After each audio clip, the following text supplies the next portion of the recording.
Good morning, students. I am Shilpa Makhria from Adarsh Niketan Senior Secondary School, your science teacher. Today we are going to start our chapter 3 and 4 revision. जो है हम इसका chapter 3, 4 को एक बार अपन जो है revise करेंगे, उसके बाद में इसका आपसे जो है OT लूँगी ताकि आपको जो है टेस्ट की जो है आपकी जो तैयारी वो भी कंप्लीट हो जाए. So student, open to your book.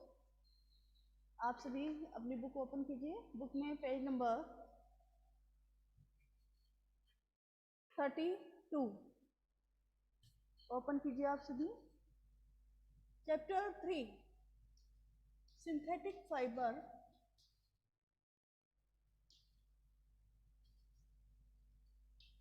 And plastics.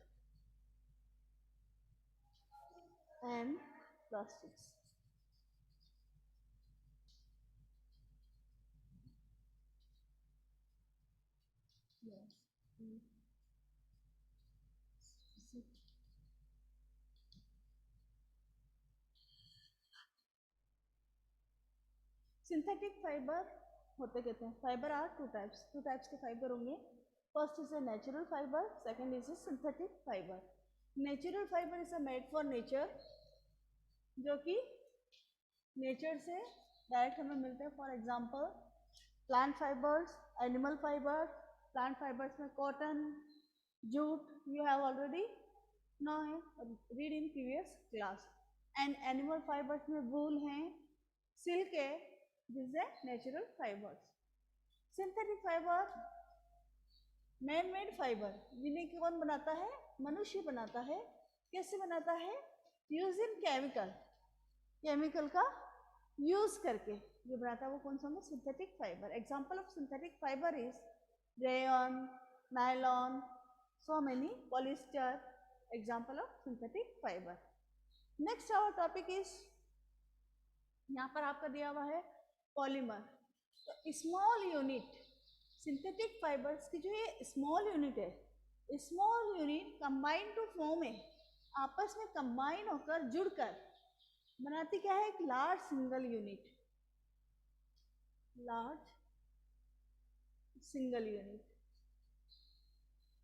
This large single unit is called a polymer. यह जो लार्ज सिंगल यूनिट बनी है ये क्या कहलाएगी? This large single unit is called a polymer. इसको अपन बोलेंगे पॉलीमर, पूरी यूनिट को. ओके. और इसकी जो सिंगल यूनिट है, एक unit, this single unit is called a monomer. Understand monomer and polymer. Single unit synthetic fibres की single unit is called a, small single unit is called a monomer, and many small unit combine to form a large single unit. बहुत सारी छोटी छोटी units आपस में जुड़कर एक large single unit बनाती है. This large single unit called a polymer. And this process, यह पूरी प्रोसेस लार्ज सिंगल यूनिट बनने की क्या कहलाएगी? पॉलीमराइजेशन कहलाती है. Next is the type of synthetic fibres. Synthetic fibres के कौन कौन से टाइप हैं? फर्स्ट है रेयन. हमने नेचुरल फाइबर सिल्क के बारे में पढ़ा है. Silk obtain from A silk worm, जो हमें सिल्क वॉर्म से मिलता है. सिल्क हमें, तो सिल्क क्योंकि नेचुरल फाइबर है और हमारी पॉपुलेशन क्या है? डे बाय डे इंक्रीज होती जा रही है. इंक्रीज होने के कारण जो हमारे फाइबर्स की डिमांड है वो भी इंक्रीज हो रही है. तो ऐसे में जो नेचुरल फाइबर, उनकी अवेलेबिलिटी क्या है? इतनी नहीं होती कि सबकी डिमांड को पूरा किया जा सके. तो उसकी जगह सेम सिंथेटिक फाइबर्स का यूज किया जाता है. तो रेयन क्या है? Rayon is a artificial silk. Second name of rayon is a artificial silk. It means the property of rayon is the same for silk. Clear? Rayon की जो properties है, गुण है, वह सिल्क फाइबर जैसा ही होगा. So rayon is called a artificial silk, इसलिए रेयन को आर्टिफिशियल सिल्क कहा जाता है. सेकेंड है artificial fibre is a nylon. Nylon भी जो है आर्टिफिशियल फाइबर है. इसका यूज सीट बेल्ट में, स्लीपिंग बैग्स में, कर्टन्स में, इनको बनाने में किया जाता है. Polyester and acrylic is a synthetic fibre, यह भी सिंथेटिक फाइबर है। नेक्स्ट हमारा टॉपिक आता है characteristic of synthetic fibre. Synthetic fibre के गुण कौन कौन से होते हैं, क्यों ये हम इनका यूज करते हैं। तो फर्स्टली पेज नंबर 35, ये क्या होता है, चीपर, सस्ते होते हैं, केमिकल की यूज से इजीली बना लिए जाते हैं। ड्राई अप, जल्दी सूख जाते हैं, आप इनको धो के सुखाएंगे तो कॉटन की अपेक्षा जो नेचुरल फाइबर से क्या है जल्दी ड्राई अप हो जाते हैं। और लेस एक्सपेंसिव, कम महंगे होते हैं, जल्दी सूखने वाले होते हैं और वेट में हल्के होते हैं, तो इसलिए इनका यूज किया जाता है। प्रॉपर्टी ऑफ, नेक्स्ट हमारा आता है प्लास्टिक। प्लास्टिक आप सब जानते हैं प्लास्टिक होते क्या है, सभी हमारे डेली लाइफ में जो है प्लास्टिक का हम सभी यूज करते हैं, है ना। तो प्लास्टिक्स जो है वो भी क्या है, सिंथेटिक है, सिंथेटिक प्रोडक्ट है, क्योंकि जो है केमिकल के यूज से बनाया जाता है, नेचुरलिटी नहीं है। अब जो प्लास्टिक है 2 टाइप्स का होता है, thermoplastic and thermosetting plastic, and second is a thermosetting plastic.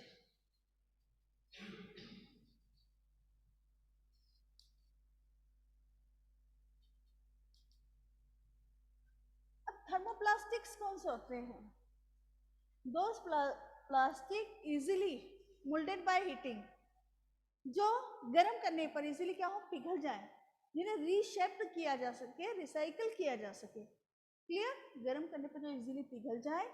For example जो प्लास्टिक बकेट आप घर में यूज में ले रहे हो, प्लास्टिक मग आप घर में यूज में ले रहे हो, वो सभी क्या है, थर्मोप्लास्टिक में आते हैं। इजीली मोल्डेड बाय हीटिंग, गर्म करने पर जो इजीली पिघल जाए, सॉफ्ट हो जाए, वो प्लास्टिक क्या कहलाएंगे, थर्मोप्लास्टिक कहलाएंगे। थर्मोसेटिंग प्लास्टिक जो नॉट मोल्डेड बाय हीटिंग, गर्म करने पर पिघले नहीं, सॉफ्ट नहीं पड़े, बल्कि डायरेक्ट क्या होते हैं, बर्न होना स्टार्ट हो जाते हैं, जल जाते हैं। फॉर एग्जाम्पल बेकेलाइट, जो हमारे घरों में इलेक्ट्रिक स्विच वगैरह बने हुए हैं, किसी भी लाइट को, फ्रिज को, प्रेस को, किसी भी चीज़ को आप इलेक्ट्रिक एपरेटस को ऑन करने के लिए स्विच ऑन करते हैं ना, तो स्विचिंग बोर्ड जितने भी होते हैं किसके बने होते हैं, थर्मोसेटिंग प्लास्टिक के बने हुए होते हैं। इजीली क्लियर है दोनों में डिफरेंस आपका, कि इजीली मोल्डेड बाय हीटिंग, गर्म करने पर इजीली पिघल जाते हैं, और easily not moulded by heating, easily ये पिघलते नहीं है गर्म करने पर, इसलिए इनको रीशेप रिसाइकल नहीं किया जा सकता, बल्कि थर्मोप्लास्टिक को हम रिसाइकल रीशेप कर सकते हैं, बार बार इसको अगेन यूज में ले सकते हैं, इसका शेप चेंज करके। क्लियर, नेक्स्ट है प्लास्टिक मटेरियल ऑफ चॉइस। क्यों प्लास्टिक मटेरियल का चॉइस यूज में किया जाता है, क्योंकि प्लास्टिक क्या होता है, वेट में लाइट होती है, वेट होता है। आप जो शॉपकीपर से आप जो है सामान परचेस करके लाते हैं, शुगर वगैरह कुछ भी लाते हैं, क्योंकि ऐसे तो प्लास्टिक की पॉलीथीन में वेट होता है क्या, नहीं होता है। तो प्लास्टिक के जो ऑब्जेक्ट्स होते हैं उनमें क्या होता है, वेटलेस होते हैं, वेट नहीं होता है। सेकेंड, स्ट्रॉन्ग होते हैं, ज़्यादा से ज़्यादा आप इसमें सामान डाल दो तो भी जल्दी टूटते नहीं हैं।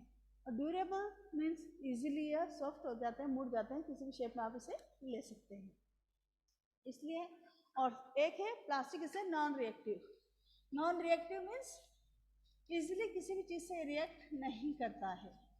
अगर आप पिकल्स वगैरह या शॉप का कोई भी सामान आप आयरन के पॉट में, स्टील पॉट में डाल देते हैं तो कुछ समय बाद वो खराब होने लग जाता है ना। तो जो प्लास्टिक है वो क्या है, नॉन रिएक्टिव है, किसी भी चीज़ से क्रिया नहीं करता, इसलिए इसमें आप पिकल्स वगैरह किसी भी चीज़ को डालते हैं वह खराब नहीं होता है, वैसा का वैसा रहता है। क्लियर। और इंसुलेटर होता है प्लास्टिक, इट मीन्स बाहर की इलेक्ट्रिसिटी हीट को अंदर नहीं आने देता और अंदर की हीट और इलेक्ट्रिसिटी बाहर नहीं जाने देता, इसलिए वायरिंग, जो इलेक्ट्रिसिटी वायरिंग में भी प्लास्टिक का यूज़ किया जाता है। Next is the plastic and the environment. Plastic जो है हमारे इन्वायरमेंट के लिए, क्योंकि सिंथेटिक है, केमिकल का यूज़ है, तो टोटली हमारे इन्वायरमेंट के लिए क्या है, हार्मफुल है। इसका हमारे इन्वायरमेंट से कोई बेनिफिट नहीं है, हमारे इन्वायरमेंट को प्लास्टिक का। क्यों? क्योंकि इसको डिकम्पोज होने में बहुत सारे साल लगते हैं, माइक्रो ऑर्गेनिज्म इसे इजीली डिकम्पोज नहीं कर पाते। अगर हम इनको इधर उधर फेंक भी देते हैं, थ्रो कर देते हैं, तो जो कैटल डंग से हमारे काउस हैं, बफेलो से, वो इसे खा लेती हैं, तो क्योंकि ये माइक्रो ऑर्गेनिज्म डाइजेस्ट नहीं कर पाते तो हमारा डाइजेस्टिव सिस्टम इसे डाइजेस्ट नहीं कर पाता। तो ऐसे में जो काउस इनको खा लेती हैं उनका जो डाइजेस्टिव सिस्टम क्या हो जाता है, ब्लॉक हो जाता है। ब्लॉक होने के कारण डाइजेस्टिव प्रोसेस नहीं हो पाती और उनकी डेथ हो जाती है। तो ऐसे में इसका यूज़ हमें कम से कम करना चाहिए, ठीक है। और इसी के साथ जो है 5, अगर आप इसका यूज़ भी करते हैं तो इसके साथ हमारा 5R प्रिंसिपल है, reduce, reuse, recycle, recover and refuse. Reduce कम से कम यूज़ करो प्लास्टिक का। रीयूज एक बार आपने यूज़ में ले लिया तो उस चीज़ का पॉसिबल है तो दोबारा यूज़ करो ताकि वो वेस्ट ना हो। रिसाइकल, रिसाइकल करके अगेन उसका दूसरा प्रोडक्ट बना के यूज़ में लो। रिकवर, बार बार उसे सुरक्षित रखो और यूज़ उसका कम से कम करो। अब इसके चैप्टर फर्स्ट में आपको किसी को कुछ पूछना था पूछ लीजिए। चैप्टर थर्ड में कोई टॉपिक माइक ऑन कीजिए आप सभी बेटा, किसी को कोई टॉपिक पूछना है तो पूछिए चैप्टर थर्ड में। कुछ नहीं पूछना किसी को? No ma'am. ओके, अब ये बताइए मैं आपसे चैप्टर थर्ड के क्वेश्चन पहले ओटी ले लें या चैप्टर 4 भी साथ में ले दोनों के? बोलो। चैप्टर 4 भी एक्सप्लेन करूं पहले या दोनों के साथ में सीख लें या पहले अपन चैप्टर थर्ड का ले लें? पहले चैप्टर थर्ड का ले लें। चलो अब आप बेटा जितने भी ऑनलाइन अपना कैमरा भी ऑन कर लो बेटा जी। आप लोग कैमरा ऑन करो। ऋषि, आलोक, शिवम, ऐश्वर्या, सभी अपने अपने कैमरे ऑन करो। अब एक बार क्वेश्चन पूछ लो। Okay, yes Rishi on your camera, Alok, Aishwarya on your camera. Okay Alok, you answer. What is the other name of artificial silk? Artificial silk का दूसरा नाम क्या है? नायलॉन, रेयॉन, एक्रेलिक और पॉलिस्टर। आलोक आपको बेटा 4 नए ऑप्शन दिए हुए हैं। आर्टिफिशियल सिल्क किसका नाम है यस दूसरा? मैम। नायलॉन, रेयॉन, एक्रेलिक और पॉलिस्टर। Ma'am polyester. अभी बताया था जिस बेटा मैंने। Shivam give me answer. Yes ma'am. बताइए आप कौन सा ऑप्शन सही है इसमें? What is the other name of artificial silk? Nylon, rayon, acrylic, polyester. Rishi polyester. और अभी मैंने आपको क्या बताया था? रेयॉन। नेक्स्ट क्वेश्चन है आप लोगों के लिए। Which fiber is used as artificial wool? कौन सा फाइबर से जो आर्टिफिशियल वूल, ऊन के रूप में यूज होता है? सिल्क के रूप में तो रेयॉन यूज होता है, आर्टिफिशियल वूल के रूप में, ऊन के रूप में एक्राइलिक, रेयॉन, नायलॉन और cotton. Ankit, very good Ankit, acrylic answer दिया अंकित ने, बिल्कुल सही है। Next is a yes Alok, again give answer. Polymer are made of small unit. Polymer जो है स्मॉल यूनिट से बने हुए होते हैं। Are called layer, molecule, cell and monomer. Which answer is right? Ma'am monomer. Very good बेटा, very good Alok, monomer is ma'am a right answer. Next question is the strongest synthetic fibre is. सबसे मजबूत synthetic fibre कौन सा है? Nylon, rayon, polyester, acrylic. Yes Rishi Sharma, yes हाँ A वाला nylon is the strongest fibre. Very good Rishi Sharma. Next is a which, Manan Walia give answer. Which of the following is a natural fibres? आपको यहाँ 4 option दिए हैं, आप में से उसको एक नेचुरल फाइबर बताना है। तो वूल, नायलॉन, पीवीसी और polythene. Very good Manan Walia, sit down.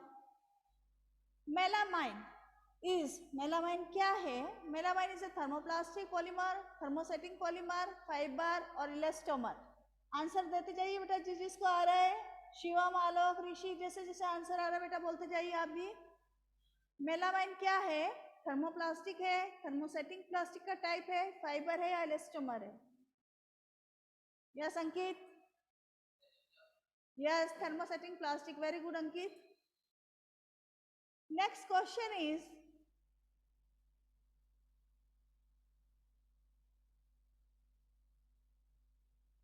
The plastic which can not be recycled is. कौन सा प्लास्टिक जो है रिसाइकल नहीं हो सकता? जूट, रेयन, पेट्रोकेमिकल्स और bakelite. Option again, jute, rayon, petrochemicals and bakelite. Very good, bakelite is the right answer. It means Ankit की 100% तैयारी है. बाकी अभी जो है तैयारी करना बाकी है बेटा. ओके, लास्ट क्वेश्चन है, विच of the following is a natural fibre obtain from plant. यहाँ पर जो आपको नेचुरल फाइबर दिए हुए जो प्लांट से हमें मिलते हैं, तो कौन सा है नेचुरल फाइबर जो हमें प्लांट से मिल रहा है?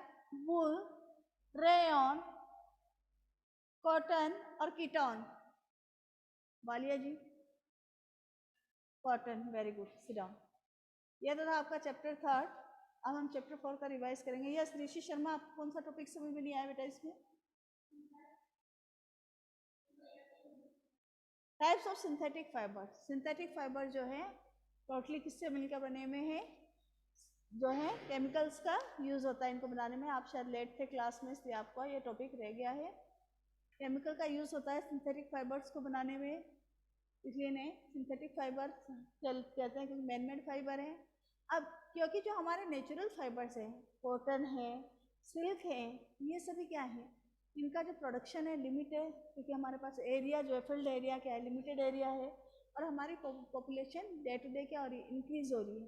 तो वैसा ही जैसे कि ह्यूमंस जो है रेगुलर इन्वेंशन करता आ रहा है, तो उसने इसके जस्ट सिमिलरिटी कि ये जो फाइबर्स इन्होंने बनाए हैं केमिकल का यूज़ करके. क्लियर? तो सिंथेटिक फाइबर में फर्स्ट आता है आपका रेयन. जैसे सिल्क फाइबर जो अपने को सिल्कवॉर्म से मिलता है, उसकी सेम प्रॉपर्टी का उन्होंने आर्टिफिशियल सिल्क रेयन बनाया. रेयन का दूसरा नाम क्या है? आर्टिफिशियल सिल्क है. सिल्क के समान इसकी प्रॉपर्टी होती है. जैसे सिल्क का कपड़ा काफ़ी शाइनिंग करता है, चिकना चिकना होता है ना, तो सेम रेयन भी वैसा होता है. सेकेंड है नायलॉन. नायलॉन भी क्या है? मैन मेड फाइबर है. Synthetic fibre man made white में सिंथेटिक हुआ, मनुष्य ने बनाया, इसे नेचर से हमें नहीं मिल रहा. और ये भी क्या होता है? काफ़ी स्ट्रॉन्ग होता है, इसलिए इसका यूज़ कहाँ किया जाता है? पर्दे वगैरह, कर्टन्स वगैरह बनाने में, रोप्स वगैरह, रस्सियाँ बनाने में इसका यूज़ किया जाता है. Third types of polyester and acrylic. Acrylic की जो प्रॉपर्टी होती है वह वूल से के समान होती है. ऊन जो पहनते हैं ना, ऊन के ऊनी कपड़े वगैरह, वो हमें एनिमल प्रोडक्ट से मिलती है वूल, बट उसका सिंथेटिक फॉर्म कौन सा हो गया? एक्राइलिक हो गया, जिसका यूज़ हम करते हैं ऊनी कपड़े बनाने में. नेक्स्ट अपन है पॉलिस्टर. पॉलिस्टर जो है कॉटन में जो है टर्लिन मिक्स करके बनाया जाता है, जिसका कि अपन बेडशीट वगैरह में यूज़ लेते हैं. ये सिंथेटिक. क्लियर? अब आपका है चैप्टर 4 आता है.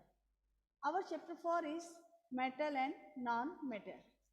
मेटल और non metal. Metal some substance are, कुछ पदार्थ ऐसे होते हैं बेटा हमारे चारों ओर जो है कई तरह के सब्सटेंस प्रेजेंट होते हैं. Okay, some substance are hard, some are soft. अलग अलग उनकी क्या होती है? प्रॉपर्टीज होती हैं. Metals and non metal.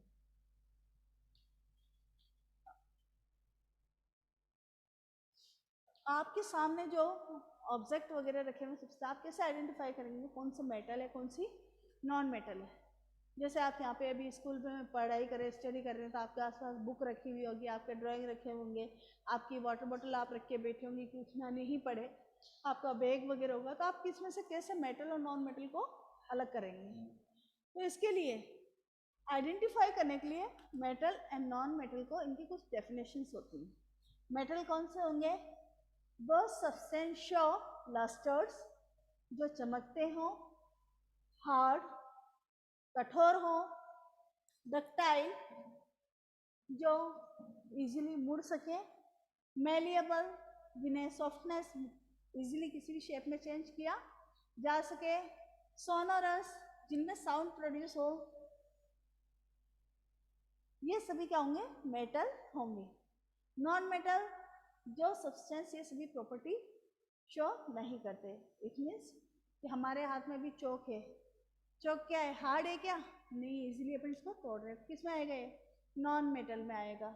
इसके अलावा जो हमारे पास अभी यहाँ पर नॉन मेटल में प्लास्टिक से वाटर बॉटल्स है, वाटर बॉटल और दोनों में शाइनिंग किस में है? वाटर बॉटल शाइनिंग करेगा, स्टील क्या है? मेटल है। इजीली आप इसे तोड़ लोगे, हार्ड है, नहीं होगा। आवाज़ हो रही है, इसमें साउंड प्रोड्यूस हो रहा है, सोनोरस है, जबकि बोर्ड में है साउंड है, नहीं है, तो ये सोनोरस जो नॉन मेटल है नॉन सोनोरस होगी। क्लियर? और डक्टाइल है, इसलिए इसका कोई भी शेप दिया जा सकता है। जबकि आप चौक को, लकड़ी को, कोयला को, इनसे कोई भी शेप चेंज कर सकते हैं क्या? इनका नहीं। क्यों? कि जैसे आप इनका शेप चेंज करेंगे किस में कन्वर्ट हो जाएंगे? पाउडर में कन्वर्ट हो जाएंगे। ये तो था अपना मेटल्स और नॉन मेटल्स। क्योंकि ये चीज़ें, ये प्रॉपर्टीज हमें बाहर से दिखाई दे रही हैं, तो ये किस में आएंगी? Physical properties. Physical properties metal है, नॉन मेटल की क्या है? फिजिकल प्रॉपर्टीज है, जिन्हें हम बाहर से देख सकते हैं। क्लियर? समझ में आ गया फिजिकल प्रॉपर्टीज दोनों की, मेटल एंड नॉन मेटल की। अब आप बुक में देखिए physical properties of metal and non metal, page number 44। First is malleability. Malleability means the property of metal which they can be beaten into thin sheet. Metal की वह property जिसमें क्या किया जाता है? मेटल को किसमें कन्वर्ट किया जाता है? थिन शीट, पतली चद्दर में कन्वर्ट कर दिया जाए, वह क्या कहलाएगी? मैलेबिलिटी कहलाती है। तो यही कारण है घरों में जो अपन यूज में लेते हैं ना चद्दर वगैरह, आयरन की, स्टील की, टेन वगैरह जिसको बोलते हैं अपन, वह किसकी बनी होती है? मेटल की बनी भी होती है। जबकि नॉन मेटल क्या होंगी? Not malleable. ठीक है, इनको अपन कन्वर्ट नहीं कर सकते। सेकेंड इज है ductility. Ductility means convert into wire. Clear? तो जो मेटल्स को होती है डक्टाइल होती है, मेटल्स डक्टाइल होने के कारण इनको अपन पतले वायर में भी कन्वर्ट कर सकते हैं, जबकि नॉन मेटल को हम नहीं कर सकते। तो जितने भी इलेक्ट्रिक वायर्स, इलेक्ट्रिक एपरेटस में जितने भी वायरिंग होती है, सभी वायरिंग किसकी बनी होगी? मेटल की बनी हुई होगी, कि मेटल को अपन थिन वायर में कन्वर्ट कर सकते हैं। और this property converting wire is called ductility. Next property आपकी आती है सोनोरस, जो मैंने अभी आपको क्लियर करी है। इसी के साथ है हार्ड, लस्टर, गुड कंडक्टर। जो मेटल्स होती है कंडक्टर होती है, it means conductor means pass heat and electricity, जो हीट और इलेक्ट्रिसिटी को पास कर देती है। आप घरों में सबके स्टील के यूटेंसिल्स यूज में होते हैं, बर्तन क्यों यूज में करते हैं स्टील के? क्योंकि जब आप उनको गैस पे रखते हो, सब्जी वगैरह, चाय वगैरह, मिल्क वगैरह कुछ भी बनाना होता है, तो वह गैस की जो हीट है वह अपने बर्तनों को, यूटेंसिल्स को पास कर देते हैं, कि कंडक्टर होते हैं ना, तो जिससे कि हमारा जो मिल्क, टी वगैरह सब क्या प्रिपेयर हो जाती है, बन जाती है। अगर उसकी जगह आप लकड़ी का यूज में लेते हो, क्या हो? लकड़ी इज इंसुलेटर, नॉन मेटल है, वह क्या जलना स्टार्ट हो जाएगी, हमारा खाना कभी बनेगा क्या? नहीं बनेगा। तो क्या होगा? All metal are conductor of electricity and heat and non metal are not conductor of electricity and heat. Plastic भी क्या है? नॉन मेटल है, इलेक्ट्रिसिटी को पास नहीं करती, इसलिए जो वायरिंग इलेक्ट्रिक घरों में की जाती है उसका जो कवर है वह कवरिंग प्लास्टिक की जाती है, ताकि जो इलेक्ट्रिसिटी जो करंट पास हो रहा है प्लास्टिक कवर के अंदर वो बाहर ना आए, किसी को किसी प्रकार का शॉक ना लगे। नेक्स्ट हमारा टॉपिक आता है केमिकल प्रॉपर्टी। ये तो थी हमारी फिजिकल प्रॉपर्टीज, कलर से हो गई, साउंड से प्रोड्यूस होगी, जो कि हमें बाहर से दिखाई देती है पूरी। कंफ्यूज नहीं होंगे फिजिकल और केमिकल प्रॉपर्टीज में। अगेन मैं आपको बोल रही हूँ, कई बार क्या होते हैं बच्चे केमिकल प्रॉपर्टीज में फिजिकल प्रॉपर्टीज का लिख देते हैं और फिजिकल में केमिकल का।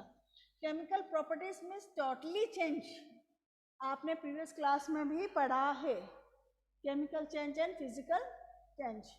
तो chemical properties means totally change in intramolecular structure, आंतरिक गुणों में पूरी तरीके से क्या हो जाता है? परिवर्तन हो जाता है। आफ्टर रिएक्शन जो प्रोडक्ट बनेगा वो क्या होगा? पूरी तरीके से नया प्रोडक्ट होगा। क्लियर? अब फर्स्ट आता है reaction with air, metal and non metal. तीन चीजों के बेस पे करेंगे अपन इनकी प्रॉपर्टीज। फर्स्ट है रिएक्शन विथ एयर।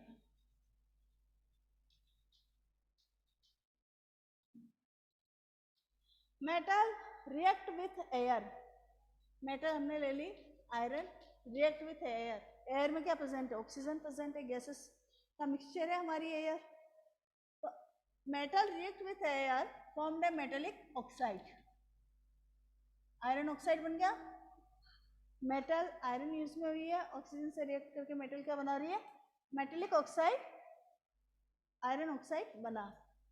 और दिस ऑक्साइड आर, जब इनका अपन लिटमस टेस्ट करेंगे तो this oxide are basic in nature. ये भी आप ध्यान रखेंगे कि जो मेटल के ऑक्साइड होंगे कौन से नेचर के होंगे? बेसिक नेचर के। यहाँ क्या करेंगे? रेड लिटमस को किस में कन्वर्ट कर देंगे? ब्लू में कन्वर्ट कर देंगे। नॉन मेटल भी क्या करते हैं? React with oxygen. सल्फर इसे नॉन मेटल गैस है, react with oxygen form A sulphur dioxide. और जब इस गैस का आप लिटमस टेस्ट करेंगे तो this oxide are acidic in nature. Acidic in nature means it convert to blue litmus into red. Clear easily? Next is the reaction with water.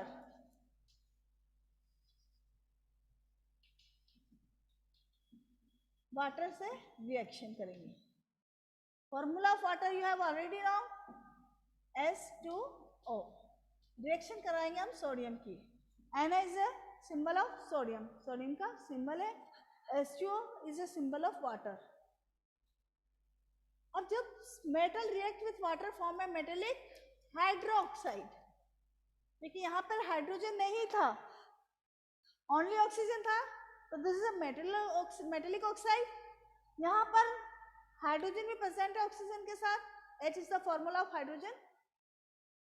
तो यह case को अपन ऐसे लिख सकते हैं HOH। This group is called है hydroxide group. Clear? तो metal react with water formed a metallic hydroxide. So sodium react with water formed a sodium hydroxide and release hydrogen gas. एक H particle बच गया ना अपना, एक molecule, and release hydrogen gas. Hydrogen gas को release करती metal. Non metal not react with water. आप सभी जानते हैं पानी में प्लास्टिक को, लकड़ी को, किसी भी चीज को रखने को खराब नहीं होती। तो नॉन मेटल इससे कोई रिएक्शन नहीं करेगी। नॉन मेटल ओनली जो एयर के साथ रिएक्ट करेगी, बाकी किसी के साथ रिएक्ट नहीं करेगी। क्लियर? नेक्स्ट इसमें आता है रिएक्शन विथ एसिड।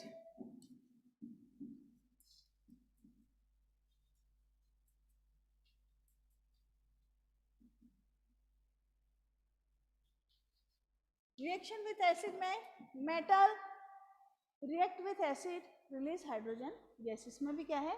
मेटल जो है एसिड से रिएक्ट करके जो है हाइड्रोजन गैस जो है रिलीज करती है। फॉर एग्जाम्पल यहाँ पे लेंगे आप, लिया अपन ने acid HCl react with sodium. ठीक है, यहाँ पे बना sodium chloride, HCl is a hydrochloride plus hydrogen gas. H बच गया ना अपना, ये यहाँ पर रिलीज हो जाएगा। क्लियर? समझ में आ गया सबको? और क्योंकि इसमें आफ्टर रिएक्शन जो न्यू प्रोडक्ट बन रहा है, आयरन से आयरन ऑक्साइड बन गया, सल्फर से सल्फर डाइऑक्साइड बन गया, सोडियम से सोडियम हाइड्रोक्साइड बना है, और सोडियम से यहाँ पे सोडियम क्लोराइड बना है। तो ये सभी क्या है? केमिकल प्रॉपर्टीज है, क्योंकि रिएक्शन आफ्टर रिएक्शन जो है न्यू सब्सटेंस फॉर्म बन रहा है। इससे अपन क्या है? पुराना सब्सटेंस नहीं बना सकते दोबारा। क्लियर? समझ में आ गया सबको? अब हमारा जो नेक्स्ट टॉपिक आता है वो है पेज नंबर डिस्प्लेसमेंट रिएक्शन। जो है डिस्प्लेसमेंट रिएक्शन का भी क्या है? डिस्प्लेस करना। ठीक है, नाम से आप याद रखेंगे अगर डिस्प्लेसमेंट रिएक्शन आपकी आती है।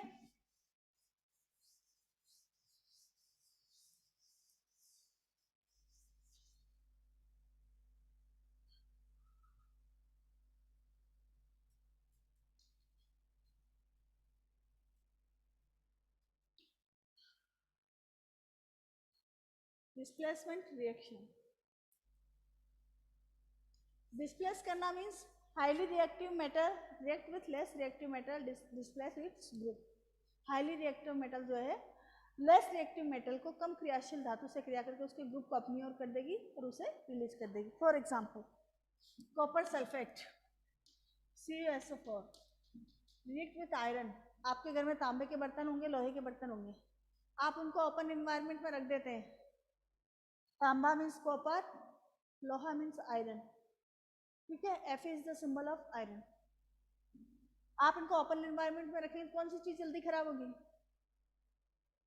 Give me answer. आयरन जल्दी खराब होगा। तो iron is a highly reactive metal, जल्दी रिएक्ट कर रही है एनवायरनमेंट के ऑक्सीजन से। तो जो हाईली रिएक्टिव मेटल है आयरन जो है, इससे रिएक्ट करके कॉपर के इस ग्रुप को अपनी ओर क्या कर लेगी? अट्रैक्ट कर लेगा। FeSO4 और कॉपर रिलीज कर देगा। Clear? Highly reactive metal react with less reactive metal, कम क्रियाशील धातु से क्रिया करके उसके ग्रुप को अपनी ओर क्या कर लेती है? अट्रैक्ट कर लेती है।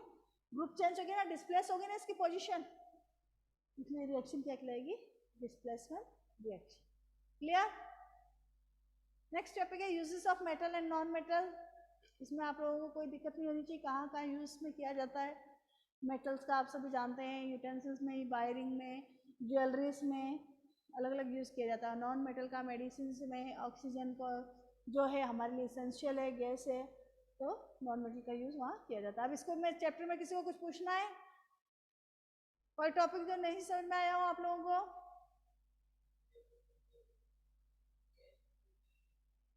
यस। रिएक्शन विथ बेसिस में लिटमस टेस्ट ही आई है, जो आपको अभी करवाया था रिएक्शन विथ ऑक्साइड में, वही चीज़ है। और कुछ? तो जरा जल्दी से आंसर दो बुक बंद करके। Which of the following can be beaten into thin sheet? कौन सी मेटल है जिसका यूज थिन शीट में किया जाता है? Phosphorus, sulphur, zinc, oxygen. Which of the following can be beaten into thin sheet? कौन सी? Ma'am zinc. Zinc, very good. Zinc. Yes, very good Rishi. Okay, next question है आपके लिए। Okay, which non metal is a found in liquid state at room temperature? ऐसी कौन सी non metal है? Understand?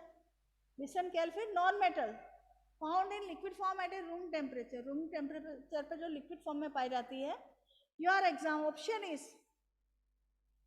Sodium, bromine, sulphur और potassium.